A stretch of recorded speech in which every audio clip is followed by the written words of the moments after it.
انا اللي هو ثالثه ثانوي وبابا الثانويه وعاملين ثالثه ثانوي يا جدعان، واللي مش عايز يخش ثالثه ثانوي اصلا. الثانوي غير اي مرحله في الحياه كلها بشكل عام. لازم طبعا توجهك من الاول، انا داخل والله الثانوي علشان اوصل لهدف معين وعايز اوصل له. صحابي داخلين العلمي فانا اخش علمي معاهم، بس لا. انا قدراتي ما بتجيبش العلم بالظبط، اصلا. او حاجه انا مش حاببها. نفسيتك وحشه استمر، ضغط نفسي استمر، مشاكل استمر.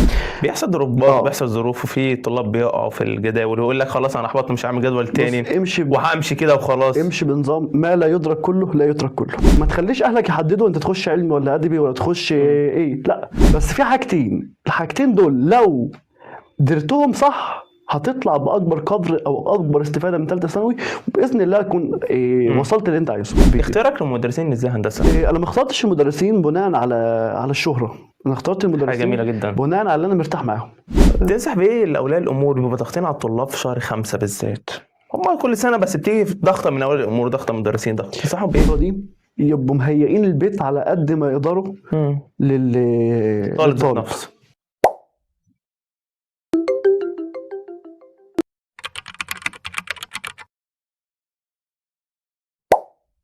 اهلا بكم في بودكاست حكايات الثانويه، المكان اللي بنحكي فيه الحقيقه معظم الناس ما تعرفهاش عن الثانويه. كل واحد فينا عدى بضغط وانهيار واحلام، لكن السؤال الحقيقي، هل الثانويه فعلا بتحدد حياتك؟ ده اللي نعرفه في الحلقه دي. ضيفنا النهارده مميز عن اي ضيف قبل كده. ضيفنا تعب كتير لغايه ما وصل للمكان اللي هو فيه النهارده، وبقى باشمهندس ما شاء الله. معانا النهارده ضيفنا مشرفنا ومنورنا باشمهندس محمد عبد الحميد. ازيك يا باشمهندس؟ الحمد لله والله. اخبارك ايه؟ الحمد لله زي الفل. معلش لو قصرت في المقدمه شويه، بس انت بقالك كبير طبعا. والله مبسوط جدا بالاستضافه دي والله انا مبسوط اكتر. والله انت عامل صحتك عامله ايه؟ الحمد لله زي الفل والله، كله تمام. انا عارف انت خلصت كليه ما شاء الله. الحمد لله. اخبارك كلها كانت عامله ايه؟ والله بص، هي فتره الواحد بيعدي بيها في الحياه بشكل عام.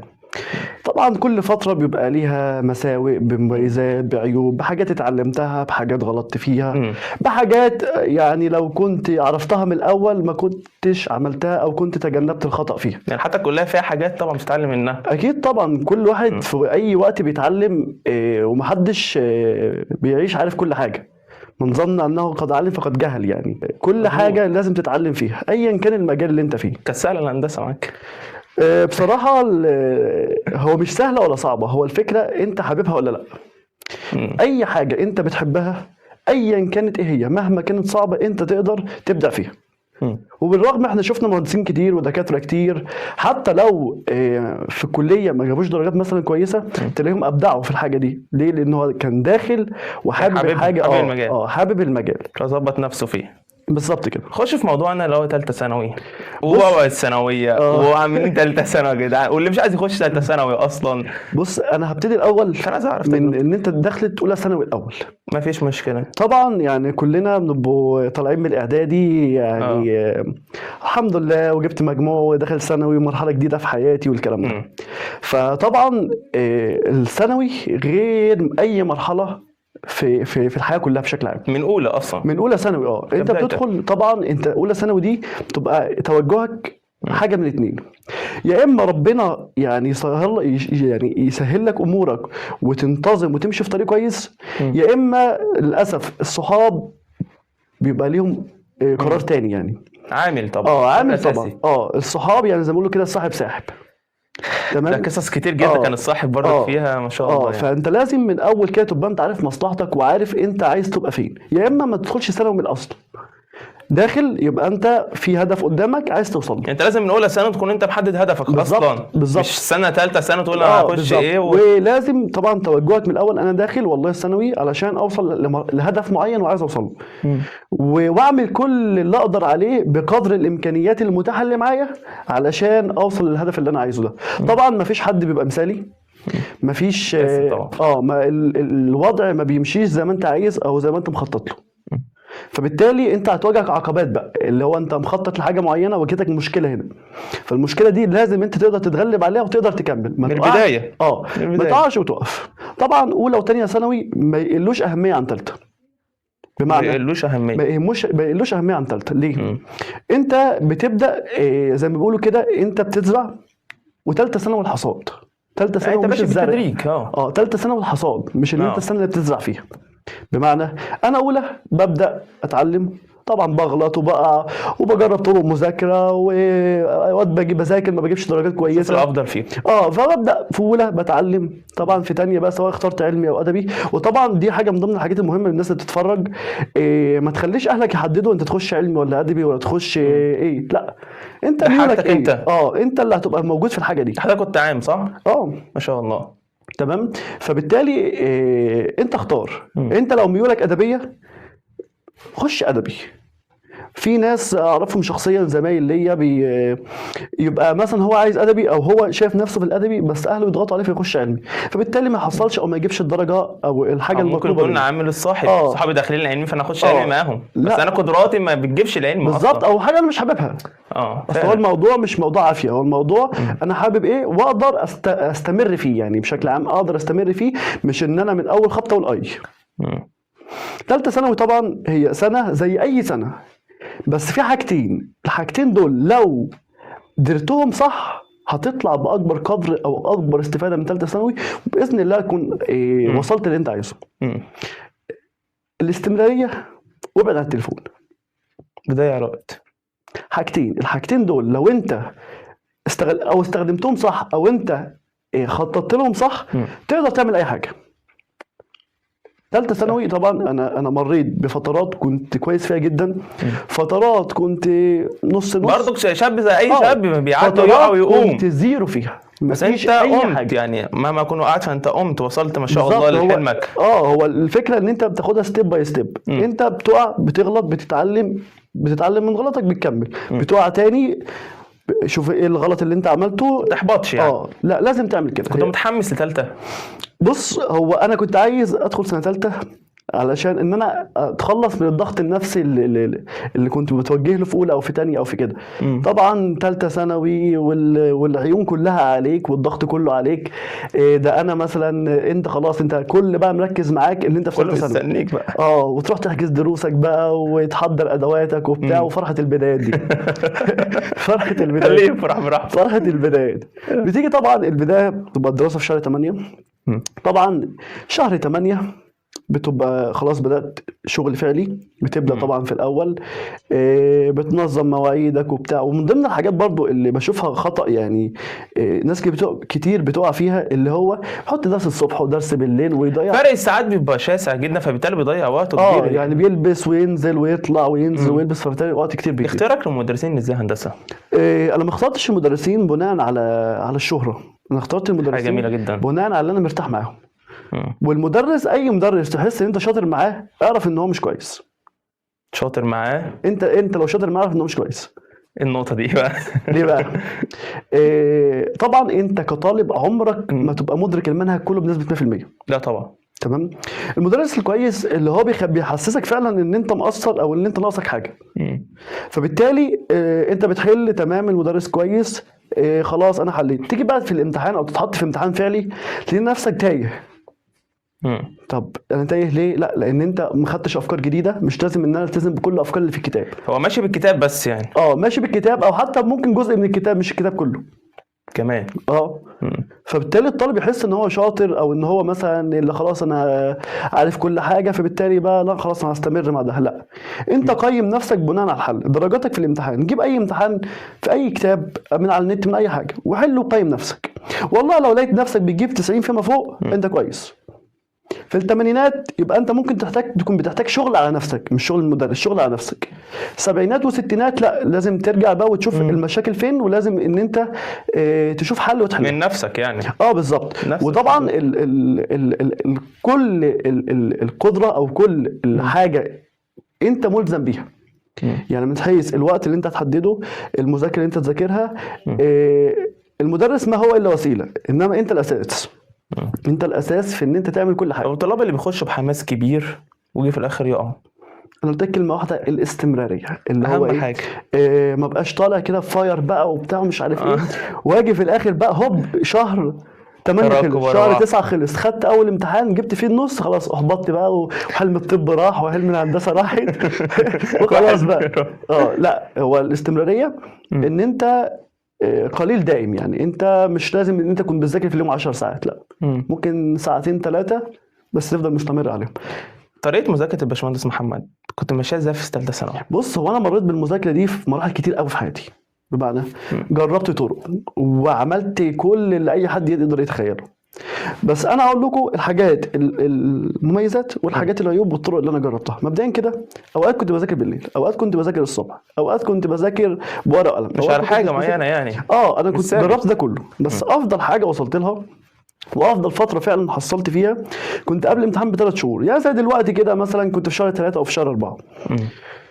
طبعا قبل كده هو بدايه ثالثه ثانوي بالنسبه لي كانت شهر 8. مم. خلصت شهر 8 كنت ماشي كويس، شهر 9 ماشي كويس، شهر كل 10 ماشي بداية كويس لحد شهر 12.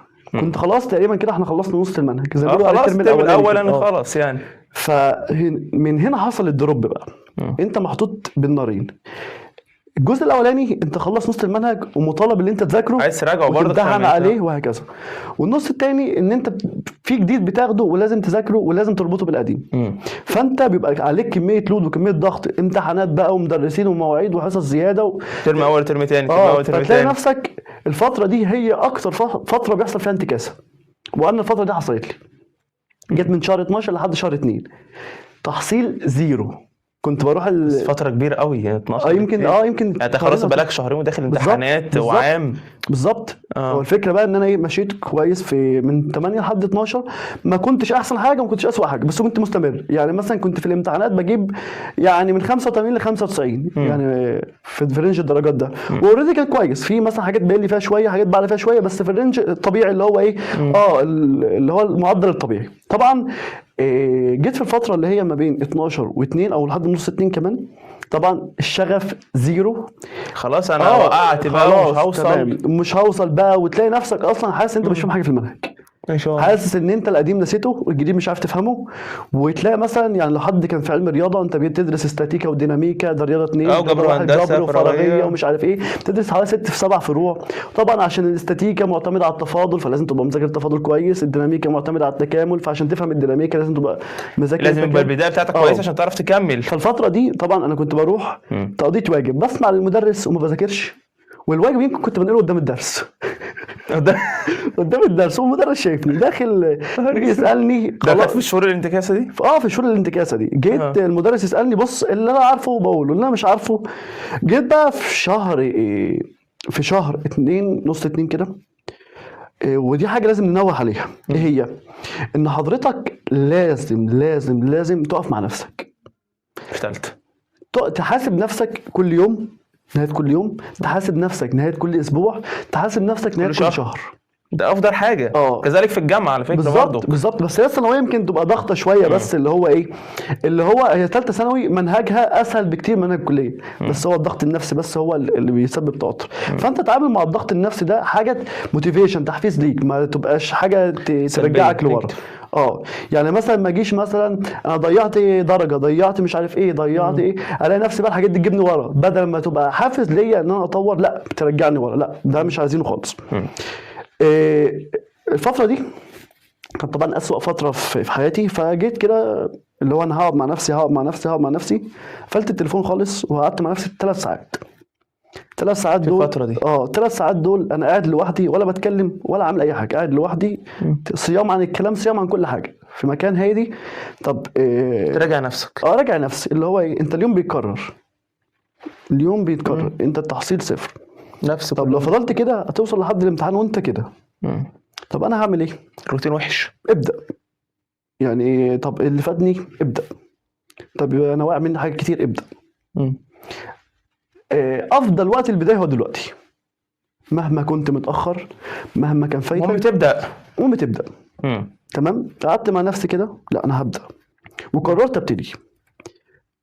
طبعا قعدت وجبت ورقه وقلم وقلت والله الاخطاء اللي انا عملتها 1 2 3 4. تمام. والحاجات اللي عايز اعملها 1 2 3 4. والحاجات اللي انا المفروض اكون واخد بالي منها 1 2 3 4. الحاجات اللي انا مطلوب مني اعملها ايه؟ انام بدري، اصحى بدري، انظم مواعيد دروسي، ابعد عن مش صحاب بقى، صحابي بقى لا، اخد بالي من نفسي قوي الفتره دي. مش صحاب. لان طبعا الصحاب انت يعني سبحان الله كل واحد ربنا ميزه بحاجه. فممكن واحد يبقى يذاكر الصبح ويبقى معاك طول النهار وتحس ان هو مش بيذاكرش اصلا، وممكن واحد تاني يذاكر بالليل خالص وانت تحس ان هو ما بيذاكرش اصلا. فبالتالي انت اطرى واحد بنفسك. تمام. قعدت مع نفسي والله انا عايز اعمل 1 2 3 وعايز اتجنب 1 2 3. رتبت افكار. بدات كنت بقوم قبل الفجر من بدايه اللي هو نص 2 يعني. من بدايه نص 2 اظبط الموبايل مثلا على الساعه 3 مثلا، اقوم قبل الفجر، واحد بيصلي ركعتين مثلا. سبحان الله في البكور يعني خير عظيمه يعني، والله العظيم يعني اكتر فتره حصلت فيها في حياتي الفتره دي الصباح. في الصباح. فطبعا لو كان في وقت كنت باخد جلسه مذاكره كده قبل الفجر، ما فيش وقت كنت بروح اصلي الفجر وباجي اعمل نسكافيه مثلا او قهوه ايا كان، واجي طالع في مكان هادي خالص. طبعا الدنيا كلها نايمه وانت قاعد لوحدك في هدوء خالص. تاني حاجه عملتها تليفون اوت بره، ولا ما تقرا تفتحش خالص. النت خالص. عشان محدش يزعجك. او لو حبيت تفتح نت خش شوف مواعيد المدرسين مثلا وانت في جروبات او حاجه شبه كده. مشكلة التليفون بيسحب الشخص بالظبط نفسه. انت بتخش 5 دقايق يجيلك تلاقي نفسك 5 نوتيفيكيشن ساعات. فتخش على مش عارف ده. هجيلك فيها فتره المذاكره دلوقتي تعمل ايه. تمام. التليفون اوت. ممكن لو معاك تليفون زراير يبقى احسن لك خالص. تمام. دلوقتي اليوم طويل قوي، انت لو قعدت جلسه مذاكره مثلا اولى هتبدا من 4. تمام. من 4 ل 6. طبعا في تقنيات كتير المذاكره برومو ومش عارف ايه وايه، انت جرب. اكتر طريقه ممكن تذاكر ساعه وتريح 10 دقائق، تذاكر 25 دقيقه وتريح 5 دقائق، الطريقه اللي تريحك. وممكن يعني تخش على النت وتشوف في طرق كتير قوي. تمام. اقعد. طبعا لازم تبقى عامل جدول ان انت تمشي عليه. والله انا اليوم الفلاني عايز اذاكر الماده الفلانيه والماده الفلانيه. لازم ان انت تبقى محدد كل حاجه، ما تمشيش عشوائي. لازم تبقى انت كاتب. لازم تبقى طب محدد. الجدول بيبقى كمل عليك ولا بتزود عن الكم ده؟ يعني بتحط على قدك ولا بتزود بحيث انت لو ما جبتش تقول انا جبت على الجدول؟ حسب قدراتي يعني، بمعنى قدرات كل شخص. انا مثلا اقدر مثلا، انا كنت بحب الرياضه فانا كنت بحط الرياضه عادي ولا ابالي يعني. الفيزياء عادي انا حاببها. مع ان الفيزياء ماده يعني طبعا كلها رياضه، بس انا كنت بستثقلها عن الرياضه. الفيزياء مع انها مسائل كتير ما شاء الله. مسائل كتير بس لما تبقى مساله صريحه غير مساله مش صريحه. الفيزياء دي لوحدها ركن تاني دي.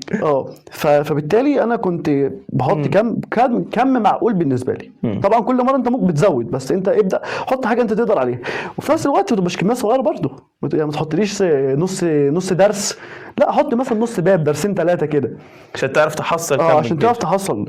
طبعا وتبقى عامل دراسه جدول الاسبوع بتاعي يمشي 1 2 3 4. عمرك ما هتمشي مثالي طبعا في الاسبوع. بيحصل ضربات بيحصل ظروف، وفي طلاب بيقعوا في الجداول ويقول لك خلاص انا احبطت مش هعمل جدول تاني وهمشي كده وخلاص. امشي بنظام، ما لا يدرك كله لا يترك كله. معنى فعلا انا ما قدرتش احصل اللي انا كتبته النهارده، فما تسيبش 3/4 احسن بكتير من ان انا اسيبه كله. فعلا. تمام. فحطيت الجدول بدات عليه. طبعا جلسات مذاكره من 6 مثلا او من 4 ل 6، ممكن اريح نص ساعه ما امسكش في التليفون، انزل اتمشى في الشارع. من افضل الحاجات اللي انت تعملها تتمشى في الشارع الصبح ده. يعني بتحس ان انت بتتشحن في طاقه ايجابيه لما تمشي. بعد كده ممكن ترجع مثلا لو فطرت او حاجه لحد الساعه 7، خد جلسه مذاكره من 7 ل 9. بعد كده رايح ربع ساعه جلسه مذاكره مثلا من 9:15 لحد 11. خلي في بريك. انت كده تقريبا انت ذاكرت 6 ساعات وانت بدل ما تحس. تقريبا في ناس لسه بتقوم الساعه 11 من النوم، فعلا انت اصلا مخلص 6 ساعات مذاكره. تحصل. تمام. 6 ساعات دول بقى لو يعني استغلتهم صح، انت هتحصل كم من المعلومات وكم من. وبعدين انت لسه الصبح ما شاء الله يعني انت دماغك لسه يعني ما فيهاش حاجه. لا وخد بالك من نقطه، انت اصلا انت نهايه المذاكره بتاعتك، وفي ناس تانية بتبتدي يومها. انت مخلص مذاكره ومخلص كل اللي عليك الساعه 11. فعلا. في ناس واحد تاني بيقوم الساعه 11 تبدا تروح بقى دروسك براحتك، تيجي تريح لك شويه. اريح شويه بالليل بقى. حبيت مثلا ان انا احل. ما كنتش بذاكر بالليل، كنت بحاول ان انا احل على اللي انا ذاكرته ليه الصبح. والحل بقى خده متعه يعني، ذاكر يعني حل من كتاب واثنين وثلاثه، وجيب اسئله من هنا واسئله من هنا، وحاول على قد ما تقدر تخلي معاك انت مصدر للمذاكره. بمعنى كل واحد يختلف عن التاني. انا مثلا كنت بقع في نوعيه معينه من المسائل، فكنت اي مساله بقع فيها بكتبها كان عندي المذكره مطبوعه في الوش والظهر فاضي. فكنت بكتب في الظهر ده المسائل اللي انا بقع فيها عشان تبقى عارف انت بتقع في ايه. بقع في ايه. تمام. فانت تحاول على قد ما تقدر تخلي مصدر ترتب مذاكرة. نفسك، ترتب افكارك عموما. تمام، واستمر على كده، استمر. مم. استمر. نفسيتك وحشه، استمر. ضغط نفسي، استمر. مشاكل، استمر. مم. تعب، مهما استمر. كنت في ايه استمر. الاستمرارية تساعد. لو ما حصلتش 100% تساعد. استمر. مم. هتلاقي نفسك بعد اسبوع الموضوع لو جيت تحصل بقى داخل الاسبوع. يعني انت مثلا لو كل يوم بتذاكر درس من ماده، درس. مم. تمام. هتلاقي نفسك في اخر الاسبوع انت محصل من 5 ل 7 دروس في كل ماده في اسبوع واحد. يعني انت مثلا ايا كان عدد المواد اللي عندك، لو ذاكرت كل يوم مثلا درس، مش هقول لك درس، ممكن تبقى يوم كسلت، يوم مش عارف ايه، فقول هتحصل 5 دروس مثلا من كل ماده. مم. 5 دروس في اسبوع، انت في الشهر مم. 4 مثلا، هتلاقي لميت 20 كم درس. كبير ما شاء الله 20 درس يعني. هتلاقي نفسك لميت كم كبير من غير ما انت هتفرق. تحس. كنت ماشي شهر 3، بلاش 3، انت حكيت 4 و5 اللي هم اصلا انت داخل على امتحانات. اللي شهر 4 بيحصل فيه دروبات كتير، وفي ناس مثلا بتقول لك ايه انا مش هكمل، فيقول لك لا نقسم السنه في، وبالذات لو ازهر يقول لك اقسم سنه على السنتين. فانت ايه رايك في الحوار ده؟ بص، وتحكي لنا قصتك في شهر 4 شهر 5 شهر ماشي 4 معاك شهر ازاي؟ 5 ده طبعا انت جاي في شهر 4 وفي شهر 5 ده انت شهر ضغط اصلا في كله. انت طبعا كل المدرسين عايزين يخلصوا منهج. مم. كلهم حرفيا كله بيضغط. وكله بيضغط وكله بيزود حصص، تلاقي ميعاد جه على ميعاد جه على ميعاد، فانت تلاقي الدنيا باظت معاك. مم. طبعا الفتره دي اهم مرحله في الثانويه العامه. شهر 4 ليه؟ ده الفتره دي يا اما تاخد سبايك كده وتطلع، يا اما هتنزل. يحصل لك انتكاسه وتنزل لنقطه الصفر. تاني. يا اما شهر 4 دي يا تاخد سبايك وتطلع، لما تنزل. يحصل لك دروب وتنزل لاسفل سافلين زي ما بيقولوا. مم. ليه بقى؟ انت شهر 4 امتحانك في نص 6، ده تقريبا شهرين ونص. مم. الشهرين ونص دول اهم شهرين ونص في حياتك كلهم، والعبره بالخواتيم. مم. العبره بالخواتيم، انت لازم فعلا. العبره بالخواتيم. لازم في الشهرين ونص دول تبعد عن اي مصدر للتشتت ليك. انت ممكن في الفتره دي، انا كنت مثلا بذاكر في الفتره دي يمكن في اليوم. طبعا الموضوع ما بيجيش مره واحده، بيجي تدريجي. وطبعا التدريجي جه ازاي؟ من ان انا كنت بذاكر الفجر، مم. فببدا اذاكر 6 ساعات الصبح مثلا، واجي بالليل مثلا اذاكر لي 3 كمان، يبقى انت كده 9 ساعات في اليوم من غير ما انت ما تحس، وبتعمل اللي انت وعدوا عايزه. بسرعه ورحت وجيت وخد بالك وعملت. انا كنت باخد يوم الجمعه راحه، ما كنتش بذاكر فيه. يوم مش- الجمعه بالنسبه لي بقى كتير بيحط تراكمات يوم الجمعه، يقول لك يوم الجمعه جس بقى فايه. لا، يوم الجمعه ما هو انت لازم يعني تخلي لنفسك وقت كده. بس فعلا انت لو رتبت وقتك زي كده هتلاقي نفسك انت فاضي كتير، ما عليكش ضغط شويه، الدنيا معاك ماشيه. لكن انت لو ضاغط نفسك على طول كل حاجه ترميها للجمعه، كل حاجه ترميها، هتلاقي يوم الجمعه اصلا مزحوم اكتر من اي يوم عادي. اه فانت بالتالي الفتره دي انت ابعد عن اي مصدر من مصادر التشتت بتاعتك. نام بدري، اصحى بدري، ابعد عن التليفون، روح دروسك، تعلم من دروسك، ذاكر، كرس حياتك لكده، ما تعملش حاجه تانية. مم. طب انا مش قادر ان انا احصل، طب انا بحل غلط، طب انا هو مش بحساباتك. مم. ده العظيم احكي لك موقف صغير بس. انا كنت في امتحان، مم. فمن ضمن الامتحان هو عباره عن مساله. كيف في الثانويه؟ لا كانت في الكليه. كليه. 150 درجه. المسألة بتنقلها في ورقة الإجابة، وبتبدأ بقى ترسمها وتعمل قوة من هنا وتتزن ومش عارف. المهم وأنا بنقلها نسيت أحط جزء في المسألة، نسيت أحط قوة. مم. وحليت المسألة عادي، وفي الآخر خالص في المسألة بعمل تشيك. التشيك ده بيأكد لك أنت حل صح ولا غلط، ولقيت نفسي حل صح، وخلاص أنا طمنت المسألة كده صح. فطالع من الامتحان براجع مع زمايلي، لا انا خلاص المساله ضمنت ال 150 درجه يعني. فانا بقول حاجه واثق فيها ان انا عملت التشيك وتمام ظبط، وزمايلي بيقولوا حاجه تانية. فاللي هو لما 1 2 3 قالوا لي ما اكيد انت في حاجه. خدت الورقه وبصيت فيها لقيت نفسي الناس تحط جوه اصلا. قلت بس المساله خلاص كلها غلط. طبعا كملت بقيت الامتحان انا شايل الماده دي، كنت انا شايل الماده دي. فبالتالي خلاص كملت وقلت يا رب تقع ورقتي في ايد حد عنده ضمير يعديني فيها. يعديني فيها، انا عايز يعديني فيها بس. ما هو شايفك انت حالل ما شاء الله، وبس في حاجه تركايه كده. فانا في النتيجه جبتها اول ماده بصيت عليها الماده دي، ببص لقيت نفسي جايب فيها امتياز. الماده الوحيده كنت جايب فيها امتياز. ايه ده؟ فببص فيها اللي هو هي ورقتي اتبدلت ولا ايه؟ في حاجه. فرحت للدكتوره بتاعت الماده، قلت لها بص يا دكتور والله بص انا هقول لك حاجه بس ما تغيريش الدرجه. قالت لي ايه؟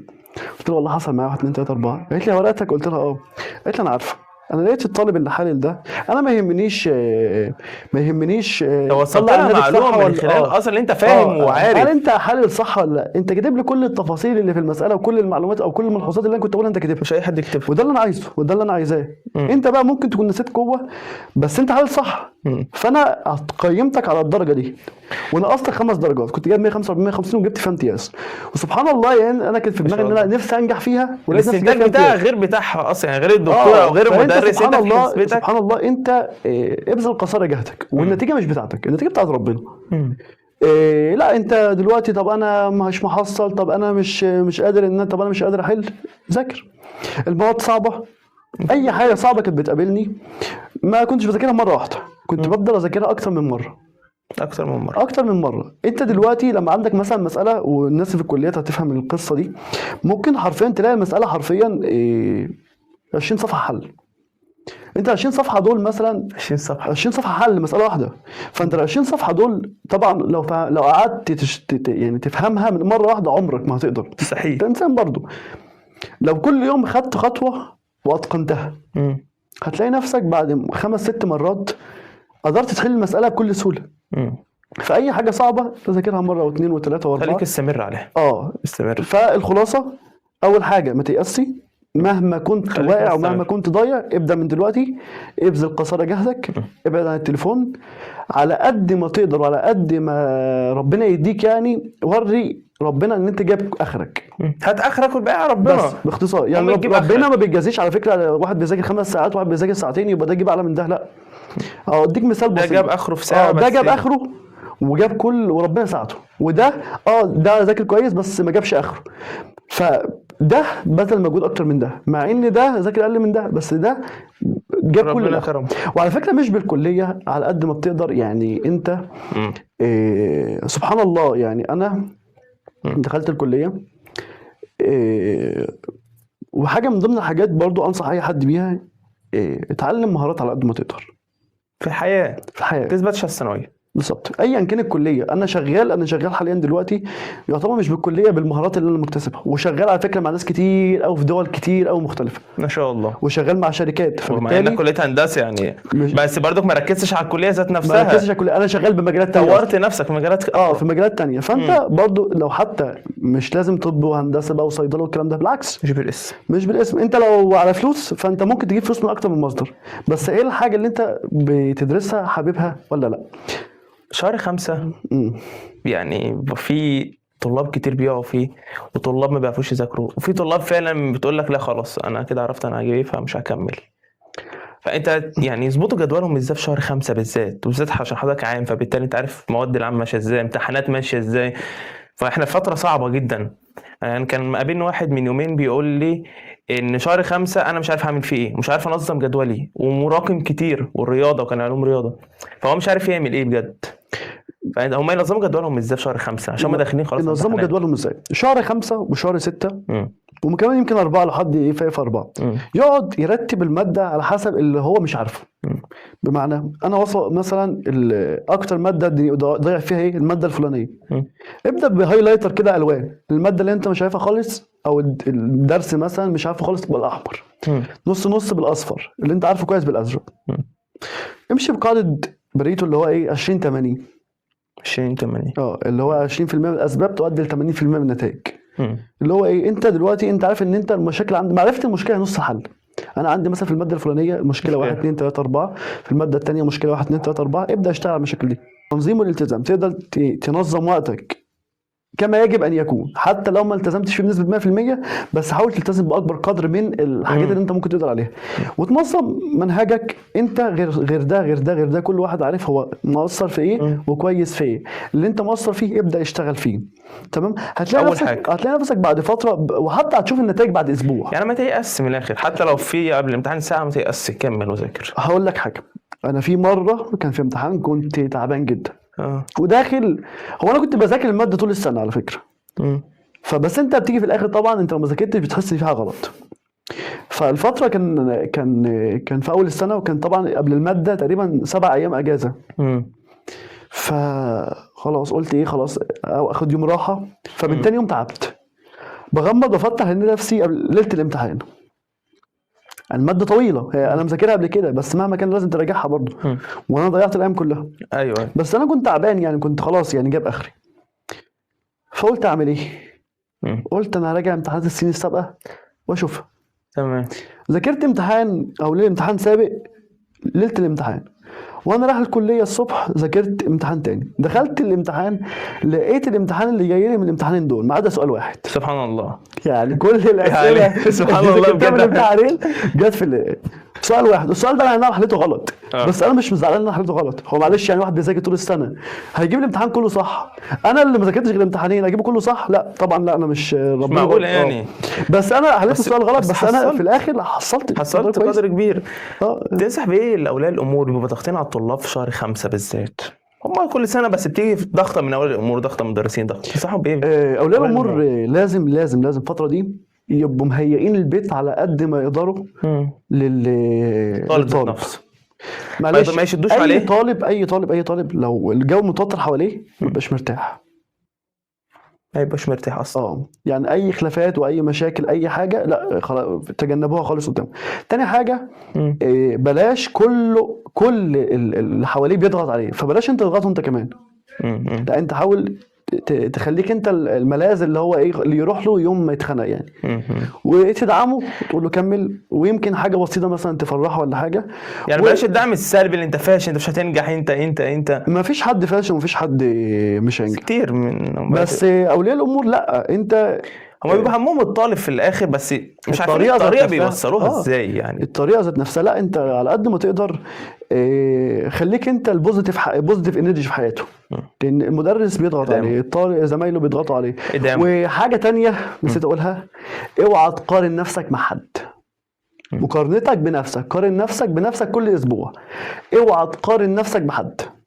هتقارن نفسك بحد هتلاقي ان انت متاخر على الناس كلها، مهما حققت انجازات ما تقارنش ومهما نفسك.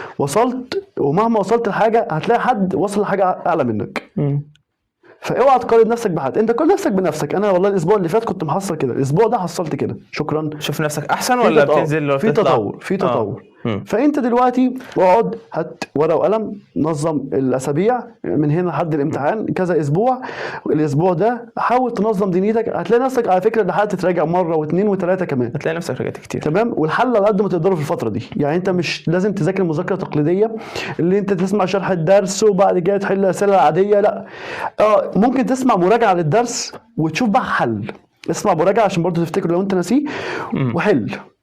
هتلاقي نفسك الحل بيديك مهاره السرعه، مهاره ان انت شايف شكل السؤال عامل ازاي. كتير. اه اتعودت خلاص. انت اسمع مراجعات، وفي مراجعات ملخصه وفي مراجعات تفصيليه شويه. انت لو الدرس كويس معاك او الوحده كويسه معاك او الباب كويس معاك اسمع مراجعه مختصره. لو محتاج فيه تفاصيل اسمع المراجعات اللي هي الطويله دي. هتقول لي مراجعه 10 ساعات انت ممكن تخلصها في يوم حرفيا، بس لو انت عايز. لو انت عايز قسمها على يومين بس لو انت عايز. في الاخر يعني لو انت عايز تعمل حاجه هتعملها من الاخر يعني. مفيش حد عايز يعمل حاجه ما بيقدرش يعملها، لو عايز تعمل حاجه توصلها. انت شرفتنا هندسه بجد لا، والله، وعايزين نقعد مع حضرتك اكتر واكتر، بس لا، هم والله. هيضربونا والله. لا والله وده شرف، معلش لو اتعبناك ان انا ضيعنا والله وقت ده- حضرتك، والله انا عارف انت انا عليك مشغولات اتبسطت كتير. خالص والله. والله انا اكتر. ان شاء الله احنا ممكن نبقى نعمل بقى ايه ريلز مثلا او حاجات شبه كده، او لو حابين اللي تشوفوا الجدول اللي انا كنت عامل ازاي. ده اكيد ان شاء الله. حابين نعمل كده، ممكن نبقى في حلقات جديده بقى وحلقات تانية ممكن نقدر باذن نعمل الله القصه دي. الهندسه هيشرفنا كتير بعد ان كده شاء باذن الله الله يعني. ان شاء الله. في هديه بسيطه من البودكاست، تمام، فيا رب تتقبلها مني. ده ده حاجه بسيطه من البودكاست والله، يعني عارف إنه مش مقامك طبعا، مقامك اكبر من كده بكتير. ده طبعا بس دي حاجه بسيطه يا رب لا تتقبلها والله يعني. ده انا اتبسطت خالص والله انا اكتر، انا قعدت مع حضرتك طبعا، شرفتني. وفي نهايه حلقتنا اديك شفتوا الباشمهندس مر بتجارب كتير وحكى لكم على حاجات كتير، منها السعي والاستمراريه. فاهم حاجه السعي والاستمرار. فانت اسعى، تحطش املك وتقول انا مش هوصل مثلا، او لا انا خلاص اتاخرت وصحابي عدوا وصحابي جابوا مجاميع احسن مني. لا، مالكش دعوه بحد، قارن بنفسك زي ما الباشمهندس قال، بنفسك. يعني الاسبوع ده غير الاسبوع الجاي غير الشهر اللي جاي. والثانويه العامه او الازهريه مش نهايه العالم، ممكن تنجح في حاجات كتير. ونشوفكم في حلقه جديده من بودكاست حكايات ثانويه. الى اللقاء.